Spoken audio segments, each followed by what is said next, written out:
हमारे द्वारा आपके द्वारा बोले गए अक्षर, हमारे द्वारा आपके द्वारा बोले गए शब्द कभी समाप्त नहीं होते, वो घूम के हमारे पास आते हैं। आप किसी को बंद कमरे में एक ताला लगाओ, एक कमरा बंद करो, 2 कमरा बंद करो, 3 कमरा बंद करो, 4 कमरे बंद करके अकेले कमरे के अंदर आप किसी की निंदा कर कर देखो, जिसकी निंदा करिए उस तक वो बात पहुंच ही जाती है। अब लोग कहेंगे हमने तो अकेले में की थी, ये बात उसके तक पहुंच कैसे गई? क्योंकि हमारे शरीर की वाइब्रेशन, हमारे शरीर की तरंगे हमारी बात को ले जाकर वहां तक छोड़ देती है जिसके लिए हमने कहा है।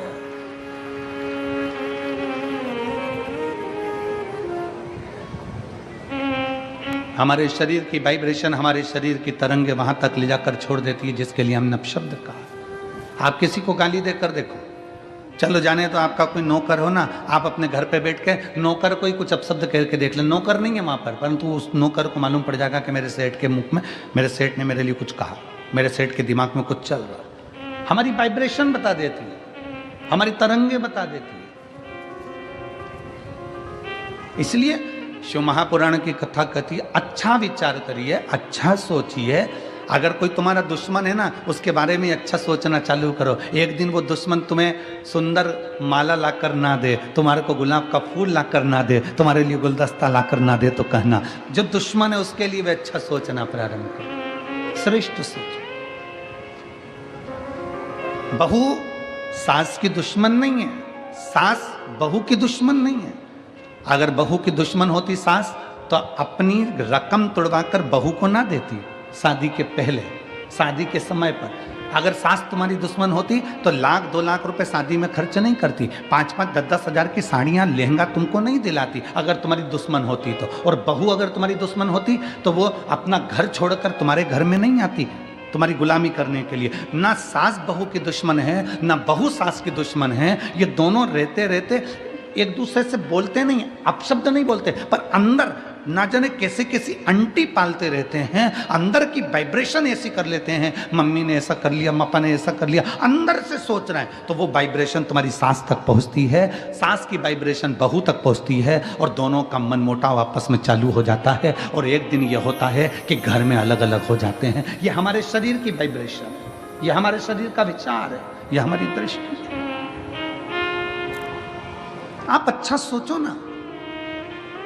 एक स्त्री, एक पत्नी रोज पति पर शंका करती है, रोज प्रतिदिन शंका करेगी, मन में शंका भरा गई है तो शंका करती रहेगी, शंका करती रहेगी, शंका करती रहेगी, शंका करती रहेगी। आखिर में पति को मालूम पड़ जाएगा कि ये शंका कर रही है। पति शंका करेगा तो मालूम पड़ जाएगा कि पत्नी शंका कर रही है। ये हमारी वाइब्रेशन है हमारे शरीर की जो वहां तक पहुंचा दी। ये हमारे शरीर की वाइब्रेशन है जो वहां तक पहुंच रही है। शिव पुराण कहती है अच्छा सोच। जब हम भगवान का नाम जाप करते हैं तो वो मंत्र टूटता है जब आपस में टकरा कर। तो जितने शिव भक्त यहाँ बैठ कर कथा कर तत्व ग्रहण कर रहे हैं, लाखों शिव भक्त भगवान शंकर की कथा सुन रहे हैं। कोई टीवी के माध्यम से, कोई मोबाइल के माध्यम से कथा सुन रहा है, और जब वो भी मंत्र का जाप करता है तो उसकी वाइब्रेशन उस तक पहुंचती है और उन सब का कल्याण हो जाता है, जो चाहे टीवी पे सुने चाहे मोबाइल पर सुने। श्री शिवाय नमस्तुभ्यं, श्री शिवाय नमस्तुभ्यं। सब बोलिए श्री शिवाय नमस्तुभ्यं, श्री शिवाय नमस्तुभ्यं, श्री शिवाय नमस्तुभ्यं, श्री शिवाय नमस्तुभ्यं। ये हमारे शरीर की तरंगे हमें वहां तक लेकर जा रही है।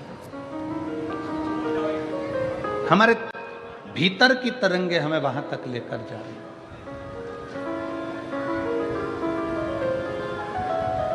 भगवान दुख नहीं काटता। अगर दुख काटता मेरा भगवान तो दुख ही नहीं देता।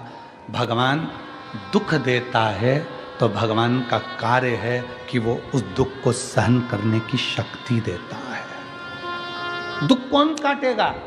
अब आपको बताना है दुख कौन काटेगा। आपका जपा गया नाम, आपका चढ़ाया गया एक लोटा जल, आप जो अपना घर छोड़कर परमात्मा के दरवाजे तक जा रहे हो, किसी भूखे को भोजन करा रहे हो, किसी प्यासे को पानी पिला रहे हो, किसी व्यक्ति के दुख की घड़ी में तुम काम आ रहे हो और एक लोटा जल भगवान शंकर को चढ़ा रहे हो और मुख से श्री शिवाय नमस्तुभ्यम कह रहे हो, तुम्हारा वो सत्कर्म, तुम्हारा वो भजन, तुम्हारा वो नाम जाप, तुम्हारा वो स्मरण तुम्हारे दुख को समाप्त कर देगा, तुम्हारे कष्ट को समाप्त